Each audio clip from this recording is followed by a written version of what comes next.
Bonjour, je vais commencer par présenter ceux qui m'entourent. Danielle Bellini, directrice d'affaires culturelles de Champigny-sur-Marne, qui est également chercheuse, qui écrit une thèse en sociologie, elle nous en parlera tout à l'heure. À ses côtés, Cyril Jobert de la compagnie Opéra Pagaille, compagnie installée à Bordeaux, et qui nous parlera de la maison sur l'eau. Olivier Comte, les Souffleurs, commando poétique, installé à Aubervilliers. Fred Sancerre, derrière le hublot, Cap de Nac. Et enfin, Proserpine, l'Apprenti Compagnie, avec qui nous échangerons sur le projet 777. Je voudrais me présenter aussi en deux mots. Donc, je m'appelle Pascal Lebrun-Cordier, je dirige à Montpellier une manifestation artistique dans l'espace public qui s'appelle ZAT, Zone Artistique Temporaire, qui vise à explorer la ville de Montpellier pendant 10 ans dans l'espace public. Une opération dont je ne parlerai pas aujourd'hui.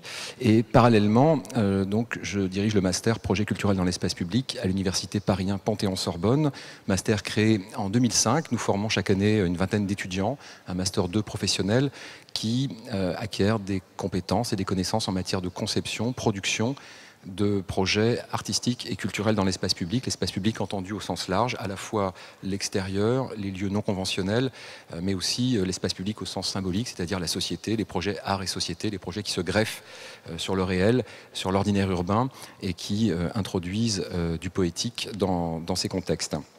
Dans le cadre de ce master, nous organisons, en partenariat avec Hors les Murs et Strada, le magazine de la création Hors les Murs, un cycle qui s'appelle Art Espace Public, un cycle de rencontres-débats depuis 6 ans. Lors de ces rencontres, qui ont lieu généralement à Paris à la Sorbonne et dans des lieux culturels parisiens, nous invitons des artistes et des observateurs de la ville, philosophes, urbanistes, sociologues, à réfléchir avec nous à la manière dont l'art s'inscrit dans l'espace public, ici et ailleurs. Nous avons abordé de nombreux thèmes ces dernières années, l'artivisme par exemple l'année dernière, donc contraction entre activisme et création artistique. L'artivisme, ce sont ces artistes qui s'immiscent dans l'espace public pour développer des projets militants. Nous avions notamment invité JR et beaucoup d'autres artistes dans le cadre de ce cycle qui existe donc depuis 6 ans. Vous pouvez trouver, si toutes ces questions vous intéressent, des traces vidéo, des dossiers documentaires sur le site de la manifestation Art Espace Public. Cette année, nous avons décidé, avec Hors les Murs, avec l'équipe de Strada, d'ouvrir cette édition du cycle Art Espace Public à Nantes. Je remercie d'ailleurs très chaleureusement Nicolas Marc de nous avoir invités. Et de l'ouvrir sur un thème qui est donc les nouvelles géographies culturelles. Ce thème, nous allons le développer ici aujourd'hui, et puis tous les vendredis à la Sorbonne jusqu'à la mi-mars. Je vais vous parler du programme dans un instant. Ce thème est aussi traité dans le dernier numéro de Strada qui est sorti aujourd'hui, dont vous avez la couverture ici à l'image. Un dossier coordonné par Anne Gonon, réalisé en partenariat avec l'Observatoire des politiques culturelles, développe un certain nombre d'analyses autour de cette question des nouvelles géographies culturelles. D'ailleurs, plusieurs des pistes développées dans Strada sont développées aussi dans le cycle, mais pas toutes. Nous avons voulu penser à un dispositif complémentaire autour de cette question des nouvelles géographies culturelles. Un mot sur la photographie que vous voyez là, ce sont des lucioles captées par un photographe allemand qui est aussi physicien et qui témoigne de ces chemins qui s'ouvrent peut-être, de ces aventures hors des sentiers battus qui s'inventent et dont nous allons parler ici. Alors, pour être un peu plus précis, cette thématique des nouvelles géographies culturelles nous intéresse pour la raison suivante. Nous avons voulu faire des focus sur des projets artistiques forts, inspirants, qui, nous semble-t-il, déplacent les lignes. Des projets qui rebattent les cartes de l'action artistique, c'est-à-dire qui dépassent l'organisation traditionnelle, création d'abord et action culturelle ensuite, qui est le schéma le plus fréquent dans le monde de l'art et de la culture, pour inventer des formes, des dispositifs où, en même temps, la création et la médiation, finalement, s'organisent dans la forme même du projet ou dans son contenu. Il n'y a pas de médiation ou d'action culturelle qui suit, tout est intégré finalement et inventé par l'artiste et l'opérateur culturel qui porte le projet. Donc cette notion d'action artistique nous semble très intéressante, elle dépasse encore une fois l'opposition classique, on l'entend depuis quelques années, la revue Cassandre en parle très régulièrement dans ses différents numéros, tout comme Strada ou d'autres observateurs du monde de l'art et de la culture. Donc ces projets rebattent les cartes de l'action artistique, ils inventent aussi d'autres partages du sensible, c'est-à-dire d'autres agencements du monde, d'autres découpages, ils perturbent finalement les représentations conventionnelle du monde. L'ordre des choses, l'ordinaire urbain, ou rural d'ailleurs, se trouve bousculé, réinventé par ces projets artistiques. Cette notion de partage du sensible, on la doit à Jacques Rancière, qui dans un livre paru en 2000 l'a théorisé. Le partage du sensible, c'est le découpage, l'organisation du monde finalement, ce qui donne du sens au chaos du monde dans des organisations, dans des découpages qui forment le politique, nous dit Jacques Rancière. Et donc ces projets, d'une manière ou d'une autre, subtilement, fugacement, subrepticement, déplacent les partages du sensible. Nous allons voir comment et avec quels effets. Et enfin, ces projets réoxygènent les politiques culturelles. Il nous semble qu'effectivement, on va le voir précisément à chaque fois, ces projets obligent les politiques culturelles à s'adapter finalement et interrogent aussi leurs organisations conventionnelles.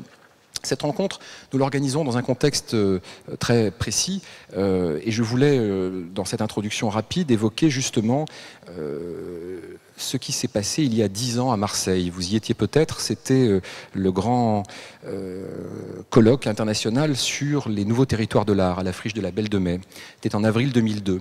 Il y avait plus de 1000 participants du monde entier et les débats ont porté sur la place des artistes et des populations dans la transformation politique, économique, sociale et urbaine. Il y avait des acteurs que vous connaissez bien et qui continuent à être très actifs, Claude Renard, Fazette Bordage, Jean Digne, Éric Chevance, tous les acteurs culturels de Midi-Pyrénées qui aujourd'hui encore travaillent autour de cette notion des nouveaux territoires de l'art, la grainerie, l'usine, Mix Armiris et beaucoup d'autres. Il a été question dans ce grand colloque des espaces projets développés hors des lieux et dans une relation étroite au contexte sociaux et urbains, avec ce contexte, avec des populations et non pas pour des publics, dans des logiques souvent de co-invention et de coproduction au-delà de la simple diffusion artistique. Depuis, la question des territoires a été régulièrement, depuis 10 ans, évoquée dans des colloques, dans toutes les réflexions professionnelles qui traversent le secteur. La question de la démocratie culturelle aussi a été régulièrement interrogée. Plus que la démocratisation, c'est la démocratie culturelle que visent les nouveaux territoires de l'art. Des nouvelles formes de l'éducation populaire aussi sont apparues, au-delà des formes d'action classiques, traditionnelles et souvent un peu dépassées finalement de l'éducation populaire. On a vu apparaître des projets artistiques ou culturels qui s'inspiraient des principes fondamentaux de l'éducation populaire ici ou là. Et puis le développement durable également, les débats, les réflexions sur le développement durable sont venus innerver toutes ces réflexions et les renouveler d'une certaine manière. Donc depuis une dizaine d'années, nous avons tous la conviction que les lignes ont bougé, que des horizons se sont ouverts, bref, que le paysage a évolué. Et c'est ce dont nous avons voulu parler avec ce cycle autour des nouvelles géographies culturelles et aujourd'hui avec ce débat, tenter de raconter comment ce paysage a évolué, dessiner ses contours actuels, essayer d'établir une cartographie artistique et culturelle actualisée. Alors évidemment, c'est un projet assez ambitieux. La première étape est modeste. Il s'agit d'abord d'identifier une dizaine de projets, de les décrire et de les analyser. Des projets inspirants, encore une fois, des projets qui nous font rêver et qui dessinent, encore une fois, des horizons désirables. Nous avons tenté de commencer par le rêve, pour reprendre une citation dont on parlera tout à l'heure de Shakespeare. Essayer d'avoir le désir d'un rêve. Ces projets sont portés par des artistes, par des opérateurs culturels, et ils dessinent donc une nouvelle géographie. Je voulais, pour terminer, dire un mot de cette notion de géographie. La géographie, c'est l'étude et la description de la planète. C'est la base de la formation de celui qui veut décider. Et à l'heure où les politiques culturelles, celle de l'État, en tout cas on l'espère, pourra être repensée, réinventée, celle des collectivités en permanence et particulièrement en 2014, disposer d'une géographie actualisée est particulièrement nécessaire et stratégique. La géographie, ça sert aussi à faire la guerre. C'est ce que disait Yves Lacoste, le grand géographe français. La géographie, ça sert à faire la guerre. Et la guerre, c'est certainement la situation dans laquelle nous sommes, même si ce vocabulaire peut surprendre, une guerre des récits. Nous sommes saturés de récits formatés, formalisés par les ingénieurs du storytelling, du marketing territorial, de la publicité. Et ces récits qui saturent nos imaginaires, ces récits sont souvent assez pauvres, ou en tout cas éminemment discutables. Et ce qu'il faut faire, plus que jamais aujourd'hui, c'est permettre d'ouvrir ces imaginaires à d'autres récits, à des alter-récits, porteur d'une richesse symbolique plus grande, porteur d'horizons plus vastes, et sans doute de sens et de poésie. Donc, se placer dans la perspective d'une guerre des récits me semble intéressant, c'est-à-dire s'interroger sur les armes dont on dispose pour être efficace et arriver à toucher autant le singulier que le collectif. On y reviendra. En tout cas, la géographie est un outil précieux dans cette perspective. Nous allons parler aujourd'hui de 4 projets que vous avez ici sur l'écran. La Maison sur l'eau, 777, le travail des souffleurs à Aubervilliers avec la folle tentative, et puis la trilogie Gastronome. Ça, c'est le programme d'aujourd'hui. Je voudrais, en une minute, vous parler du programme parisien, pour ceux qui pourront venir. Nous allons explorer la forêt sensible des souffleurs à Coulommiers le 27 janvier. Nous allons revoir Olivier Comte plus longuement le 3 février à la Sorbonne pour échanger de façon plus longue sur les projets des souffleurs. Nous allons reparler aussi d'Opéra Pagaille le 10 février. Et nous allons ensuite, le 17 février, nous intéresser au théâtre documentaire et au théâtre de l'expérience. Puis partir en Tunisie avec Selma Ouissi, qui est chorégraphe et qui co-dirige le festival Dream City à Tunis, pour réfléchir aux projets artistiques dans les espaces publics post-révolutionnaires, en particulier donc à Tunis. L'infusion artistique fera l'objet d'une rencontre le 2 mars avec Christophe Blandin-Estourné. Cette notion d'infusion, nous allons en parler tout à l'heure. Puis avec Marquette du groupe Ici même Paris, le 3 mars à la Sorbonne. Enfin, une dernière rencontre avec Maude Lefloc, la directrice du Polo, le pôle des arts urbains à Tours, et Annick Charlot, la chorégraphe de la compagnie Acte, le 16 mars. Toutes ces rencontres sont libres d'accès à la Sorbonne et sont organisées par les étudiants du master qui ne pouvaient pas être là aujourd'hui pour animer le débat. Il n'y a pas assez de canapés, c'est un peu compliqué, mais à la Sorbonne, ce sont eux qui organisent et qui présentent ces rencontres. Nous allons commencer tout de suite avec Cyril Jobert. Nous allons commencer tout de suite en partant à Bordeaux pour découvrir le dernier coup de maître de la compagnie Opéra Pagaille. Un mot rapidement en introduction sur la compagnie Opéra Pagaille. C'est un collectif de comédiens créé en 1999 à Bordeaux qui a décidé de travailler dans et avec l'espace public avec des propositions souvent non annoncées et hautement contextuelles. La compagnie joue sur le décalage, le détournement poétique. Et Opéra Pagaille, vous avez sans doute vu Safari intime, Les 100 balcons, 80% de réussite, Les excuses de Victor. Et donc vous savez que cette compagnie invente ce que Catherine Blondeau appelle un nouveau théâtre populaire, intelligent et sensible. À partir de cette introduction, Cyril, je te laisse la parole pour que tu puisses nous raconter ce qu'a été cette Maison sur l'eau, qui a vu le jour en octobre dernier à Bordeaux sur la Garonne dans le cadre d'Evinto. Evinto, dont c'était la 2e édition, et Evinto, dans cette 2e édition, a réussi avec ce projet, je trouve, un grand coup, un projet qui n'était pas annoncé, mais qui a, je dirais, sauvé Evinto. Sauver Evinto. On en reviendra peut-être. J'en dirai peut-être un mot plus précis tout à l'heure. On en parlera dans un deuxième temps. Cyril, que s'est-il passé en octobre? Qu'est-ce que la famille Laborde est venue faire à Bordeaux? Bonjour. Je vais essayer d'être concis et précis, ce que j'arrive rarement à faire. Avant de vous passer un petit film de 5 minutes qui vous expliquera pas mal de choses et qui vous montrera des images et des réactions de la population bordelaise à notre aventure, je vais essayer de faire une petite introduction. La Maison sur l'eau fait partie de ce qu'on appelle, nous, les entreprises de détournement. C'est-à-dire qu'on s'immerge sur un territoire. Là, c'était à Bordeaux, c'est chez nous, c'était un petit peu particulier, mais d'habitude, on s'immerge sur un territoire pendant plusieurs résidences de 2 ou 3 semaines, tout mis bout à bout, pour essayer de saisir, comprendre les enjeux sociaux, culturels, humains, historiques, de ce territoire, de cette ville ou de ce canton plus rural, et aussi son urbanisme, son fonctionnement, ses flux, voilà, essayer de comprendre sensiblement ce que cet endroit a à nous raconter. Je vais essayer de ne pas prononcer le mot territoire à chaque phrase. Et du coup, à l'invitation de Michelangelo Pistoletto, le directeur artistique de Evinto, le rendez-vous artistique et urbain de Bordeaux, Après avoir étudié la question bordelaise, si on peut dire, on avait envie de parler de la Garonne. Et juste pour resituer le contexte, à Bordeaux, la Garonne est en fin de course, elle part des Pyrénées, elle se jette dans l'estuaire de la Gironde, enfin elle crée l'estuaire de la Gironde avec la Dordogne, elle fait plus de 500 mètres de large dans le centre de Bordeaux, et elle est très tumultueuse, et comme c'est un estuaire, elle est soumise au marais, c'est-à-dire que toutes les 6 heures, le courant s'inverse.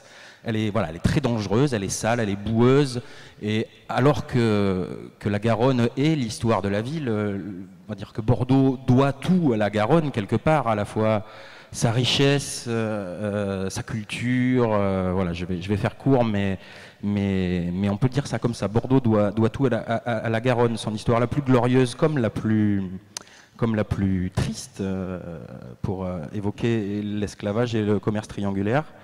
Depuis que le port n'est plus, depuis les années 60-70, la Garonne n'existe plus, on a cassé les entrepôts des dockers, on l'a redonné à voir, mais à part quelques bateaux de tourisme,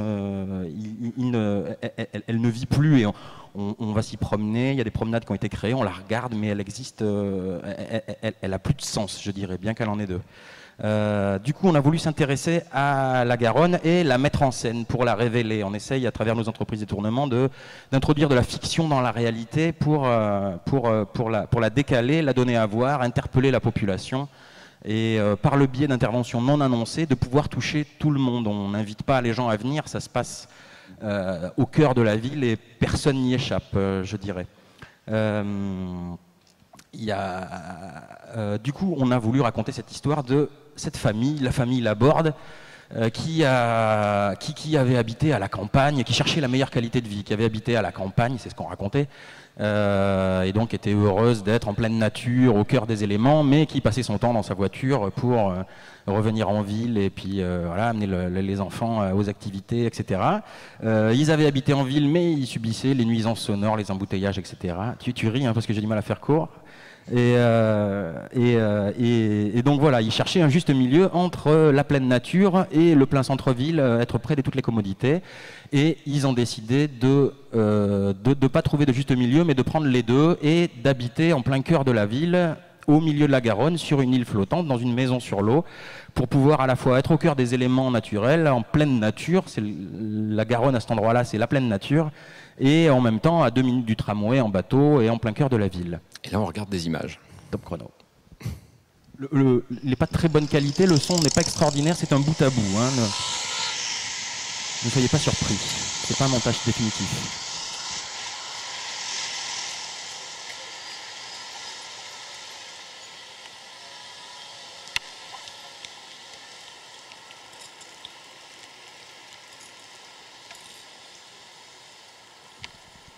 Le coin des joggers aussi.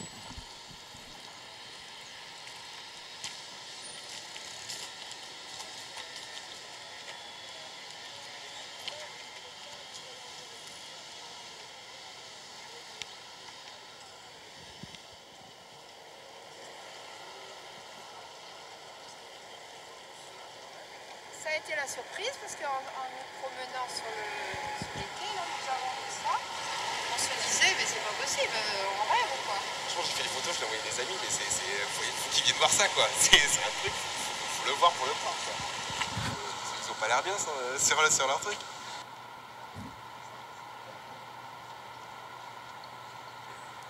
Ah oui, ça c'est vraiment... Ils ont des animaux, je pense. Ah oui, je crois qu'il y a un mouton, hein. Ah, je vois. On voit des citrouilles, il y a des choses pour préparer l'hiver, les premiers froids. Pêche, c'est génial quand même. Tu pêches chez toi, tu pêches, hop, voilà. Ça fait rêver, non? Un cadeau de l'eau, de fleuve, ça fait rêver.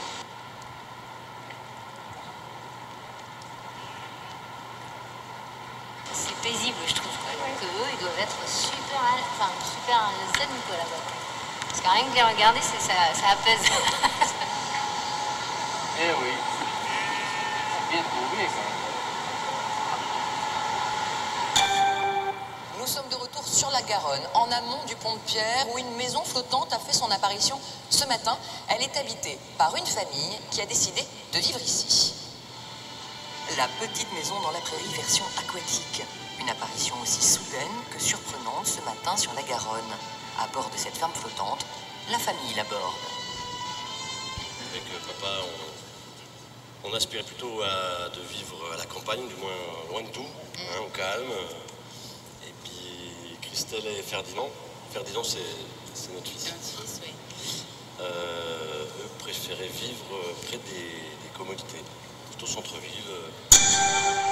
Tout de suite, la météo sera suivie de votre journal national. Passez une très belle soirée et à demain sur France 3 Aquitaine.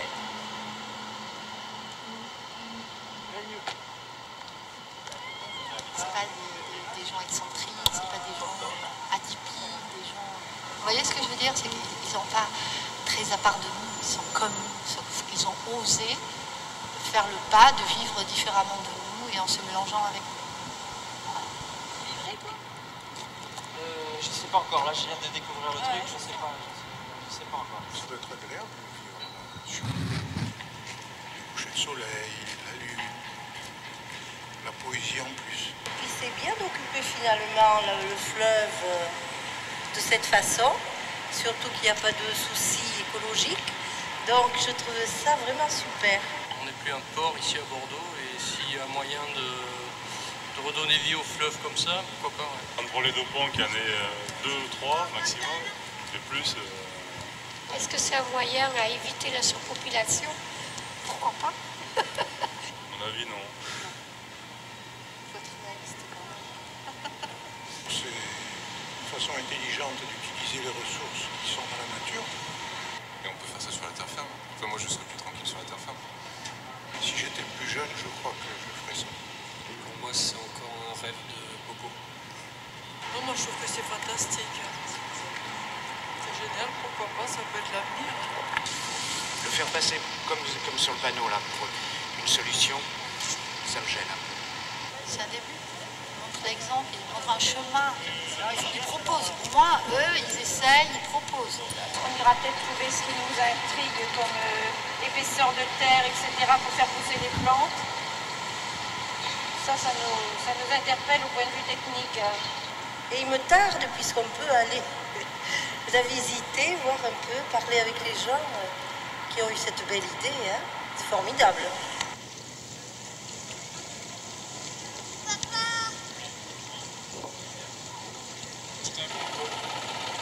Donc voilà la maison, on découvre le passage, là les plantations de maïs, l'éolienne. Bonjour Ferdinand, Christelle, vous autorisez à faire des photos, je vous supplie. Vous autorisez les photos? Merci.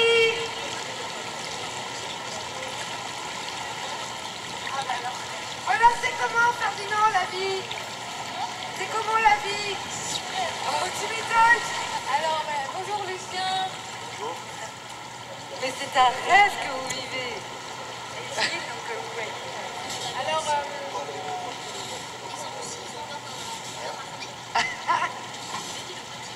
t'as pêché? T'en as eu? T'as pas pêché?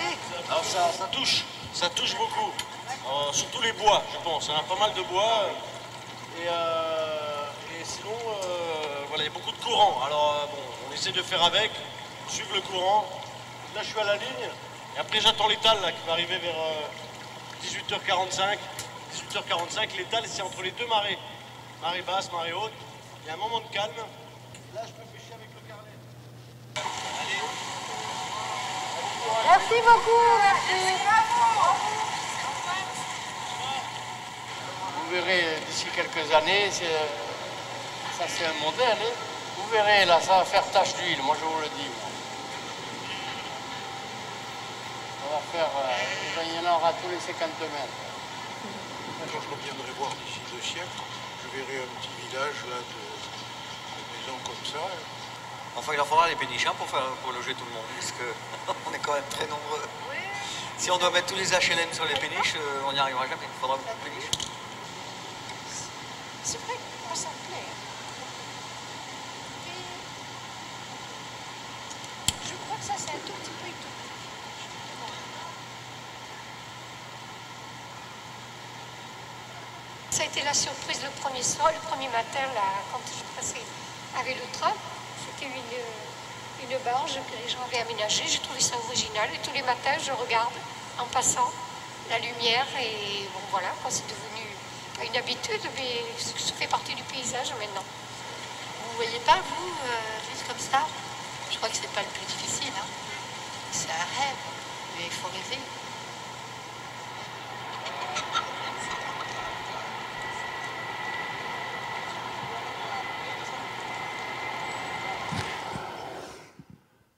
Eh bien, bravo. Merci pour eux. Bravo pour ce rêve grandeur nature, ce rêve, cette bulle poétique incroyablement subtile et puissante en même temps.